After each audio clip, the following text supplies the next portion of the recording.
vous présenter le diocèse. Alors c'est pas possible, quoi. Je vous le dis tout de suite. Hein. Donc ça veut dire que je ne veux pas tout dire. Par avance, pardonnez-moi de mes éventuels oublis, même s'ils sont un peu volontaires. Mais j'ai voulu... c'est un parti pris toujours, hein, d'essayer de faire ressortir des choses, peut-être plus que d'autres, parce qu'elles me paraissaient plus importantes.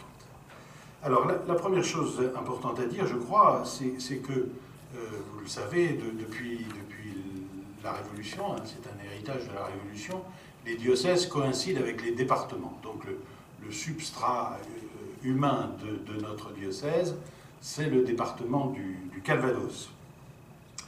Je disais au Père Boulanger ce matin qu'on a un lien intrinsèque avec le département de l'Orne, dont il vient, vous savez, comme évêque, parce que avant de s'appeler Calvados, notre département s'appelait l'Orne inférieure. Voilà. C'est agréable.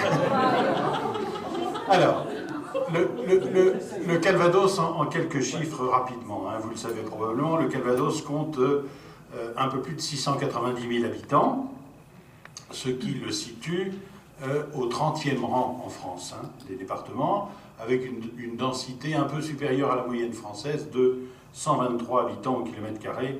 En France, elle est de 111. Des éléments peut-être plus intéressants sur la pyramide des âges.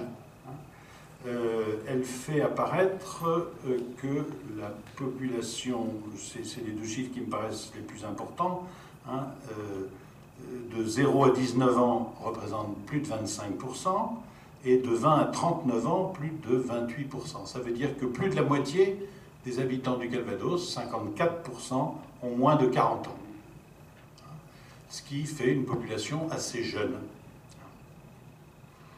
Une autre caractéristique importante de notre département, et donc a fortiori du diocèse, mais ça a changé pour le diocèse, c'est que le département comporte 706 communes. Je crois que c'est le record de France quand on le rapporte à la superficie. Hein. Pour vous donner une comparaison, le département du Calvados, c'est 706 communes pour 5500 km². La Manche est plus grande, elle a 5900 km², mais seulement 600 communes, donc 100 de moins. Et l'Orne, qui a 6100 km², donc qui est encore plus grand comme département, a encore 100 communes de moins, 505. Voilà. Donc 706 communes, dont 6 de plus de 10 000 habitants. Vous ne savez peut-être pas le nom de ces communes. Caen, c'est pas difficile à dire, à trouver. Hérouville, c'est pas difficile à trouver. Lisieux, c'est pas trop difficile non plus. Bayeux, ça va encore. Après, c'est Vire. Et la 6e, If. Ouais. If, au sud de Caen. Hein.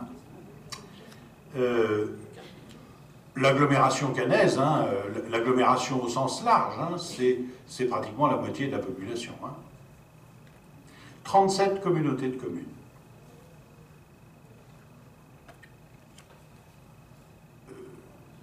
Bon, ce qui caractérise la vie économique du diocèse, le département n'est pas un département très industrialisé. Vous savez bien que les grandes industries ont fermé. Hein, c'était essentiellement la SMN. Il reste quand même un tissu industriel important. Hein, ça représente 20% de la population active du Calvados. Hein. Et puis, les exploitations agricoles. Hein, j'ai vu dans les chiffres du département, on nous annonce 150 000 vaches laitières, hein, ce qui nous situe au 8e rang pour les départements français. Et puis, vous savez qu'on a une activité de pêche importante et surtout une activité de transformation des produits de la mer. C'est une des caractéristiques de notre département. Une autre, c'est celle du tourisme. Le Calvados représente le 8e rang des départements les plus visités de France. Et j'ai vu qu'on était au 3e rang pour les monuments historiques à visiter.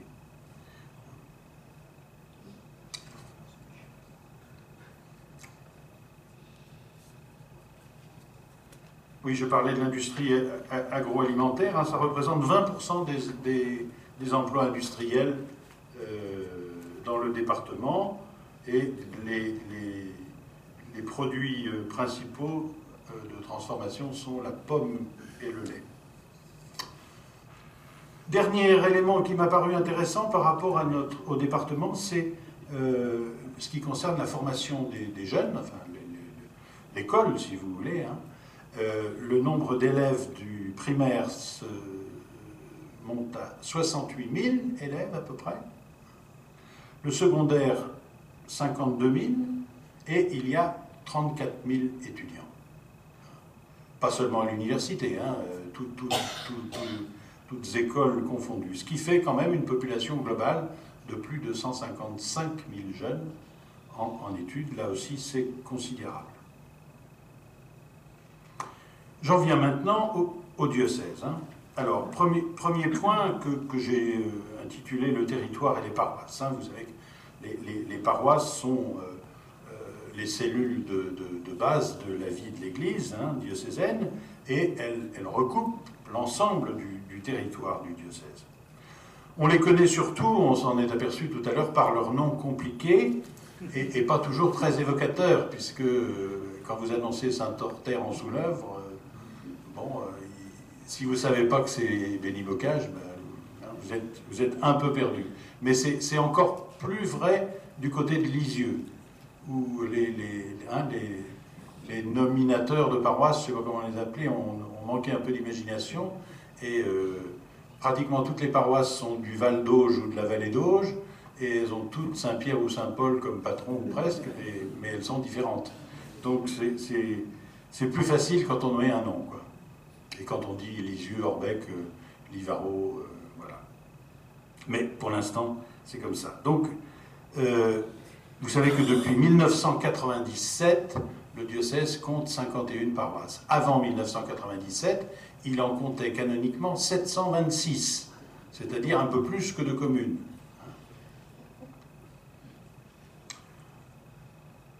Aujourd'hui, sur 51 paroisses, 6 n'ont pas de curé. 5 ont un prêtre modérateur avec un coordinateur laïque, et vous avez entendu tout à l'heure qu'il y a une coordinatrice qui s'est présentée, donc vous pourrez en savoir plus en allant parler avec elle. Et puis il y en a une qui a un prêtre modérateur sans coordinateur laïque. Voilà. Les paroisses sont regroupées en 10 doyennés. Alors un doyenné, c'est une circonscription ecclésiastique, hein, je veux dire, c'est vraiment quelque chose qui nous est propre. En latin, decanus, ça veut dire celui qui, enfin, étymologiquement, hein, celui qui s'occupe de 10 prêtres. Il y a le chiffre 10 dans doyen. Hein. Donc il y a 10 doyennés qui épousent les pays naturels de notre région, en gros, hein, c'est-à-dire le Bessin, le Bocage, le Pré-Bocage qui est aussi, qui s'étend, vous voyez, vous le voyez derrière moi, je pense, hein, Pré-Bocage, plaine de Falaise et Suisse normande, voilà, c'est ça. La plaine de Caen, alors la plaine de Caen qui est divisée en plusieurs doyennés, hein, et puis le pays d'Auge à l'est, oui, c'est ça. Hein, le pays d'Auge qui est coupé en deux, nord et sud, hein, mais c'est la même région. Il y a actuellement 210 prêtres dans le diocèse. Enfin, en gros, je ne vais pas compter au nombre près. Je crois important de vous rappeler qu'il y en avait 400 il y a 25 ans. Donc en 25 ans, on a diminué de moitié. Et aujourd'hui, pratiquement 85-90 prêtres sont dits actifs. C'est-à-dire qu'ils sont en service pastoral, ils ont un ministère, et ils ont moins de 75 ans. Donc, vous voyez, par rapport au nombre de prêtres, il faut encore le diminuer par 2 pour avoir les prêtres de moins de 75 ans. Alors, bien sûr, il y a aussi des prêtres de plus de 75 ans qui ont encore un ministère, hein, mais de façon souvent limitée. Il y en a peu qui sont encore curés, par exemple. Parmi ces prêtres, il y a des prêtres diocésains incardinés dans le diocèse, c'est-à-dire qui sont, quand on est prêtre, normalement on est attaché ou à un diocèse ou à une congrégation religieuse. Hein. On n'est pas prêtre comme ça, tout seul dans la nature. Donc les prêtres incardinés, c'est les prêtres qui sont attachés à un diocèse. Hein. Donc il y a des prêtres incardinés, il y a des religieux, et puis il peut y avoir des prêtres étrangers en mission chez nous, c'est le cas. Hein. Donc les prêtres étrangers sont au nombre de 20. Si vous rapportez au nombre de prêtres actifs, vous voyez que c'est une proportion importante. Hein. 17 venus d'Afrique et 3 Polonais. Ce sont les plus jeunes prêtres du diocèse, en moyenne. Nous avons aussi 6 séminaristes pour le diocèse, hein, qui sont tous en formation à Caen, puisque on a la chance d'avoir un séminaire qui est pour les 3 diocèses chez nous. Par rapport à la vie religieuse, alors je ne suis pas du tout objectif, parce que je souligne simplement une richesse qui me semble rare pour un diocèse, c'est le fait que nous avons 6 monastères. Un de bénédictine à Bayeux, 3 Carmels, le Carmel de l'Ermitage à Saint-Sever, le Carmel de Caen, et le Carmel de Lisieux, bien sûr, et puis la Visitation à Caen. Vous savez aussi que pour les religieux, on a une abbaye, hein, mais c'est l'abbaye de Mondet, c'est pas vraiment un monastère, hein, puisque ce ne sont pas des religieux cloîtrés et entièrement consacrés à la prière, mais ce sont des chanoines qui se caractérisent par le fait qu'ils ont une vie commune et en même temps une vie pastorale, paroissiale. Les Annonciades. Ah, j'ai oublié le monastère des Annonciades, pardon. Donc c'est pas 6, c'est 7. 7. Non, c'est 6. 3 et 1, 4 et... oui, c'est ça, 5. Et j'ai compté la Visitation, pardon, j'ai oublié les Annonciades. Oh, mon Dieu, leur dites pas. Surtout pas. Voilà.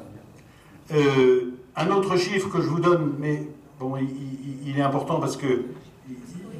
oui, si, il est important. Vous savez que Monseigneur Boulanger a commencé son ministère épiscopal chez nous par 2 années de visite pastorale. Hein, et au terme de ces 2 années, eh ben, il dit souvent qu'il estime avoir rencontré à peu près 10 000 chrétiens engagés, quoi. Alors, 10 000, ça ne représente pas tous les fidèles, hein, mais ceux qui sont, d'une façon ou d'une autre, engagés de manière active dans leur paroisse, ou dans une association, ou dans un service d'église. Voilà, hein, ça couvre l'ensemble. Hein. Vous voyez que c'est quand même un chiffre important. Je souligne aussi que beaucoup d'initiatives remontent de la vie des paroisses. Hein. Alors on a évoqué les formations alpha qui se sont bien implantées dans notre diocèse, hein, qui assurent à la fois une formation pour des recommençants, comme on disait, mais aussi qui touchent des gens nouveaux. Hein. J'évoque les visites à domicile dans les quartiers en ville, hein, ça se fait, pas partout, mais ça se fait, à Hérouville par exemple. Hein. Là aussi pour témoigner de la présence des chrétiens, mais aussi faire une première annonce. Hein. Le dynamisme des célébrations de confirmation de jeunes, hein, j'en suis le témoin parce que ça m'arrive de présider des confirmations. Le plus souvent préparé en doyenné ou à plusieurs paroisses, mais souvent en doyenné. Et puis je souligne aussi qu'on entend aussi remonter des questions, hein, sur le vieillissement de nos assemblées, sur la difficulté quasi permanente à renouveler les responsables, sur l'empilement des réunions. Hein, je dis, nous avons nous aussi nos différents niveaux qui se superposent, les communes, les cantons, les départements, les régions, ça c'est pour la société civile, mais on a la même chose chez nous. Et je me suis amusé à écrire « À quand un choc de simplification dans l'Église ?»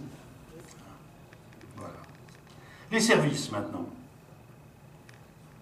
Alors, vous savez qu'une évolution très importante de la vie de l'Église et de notre diocèse dans les, je sais pas, disons dans les 30 dernières années, ça a été la mise en responsabilité de nombreux laïcs.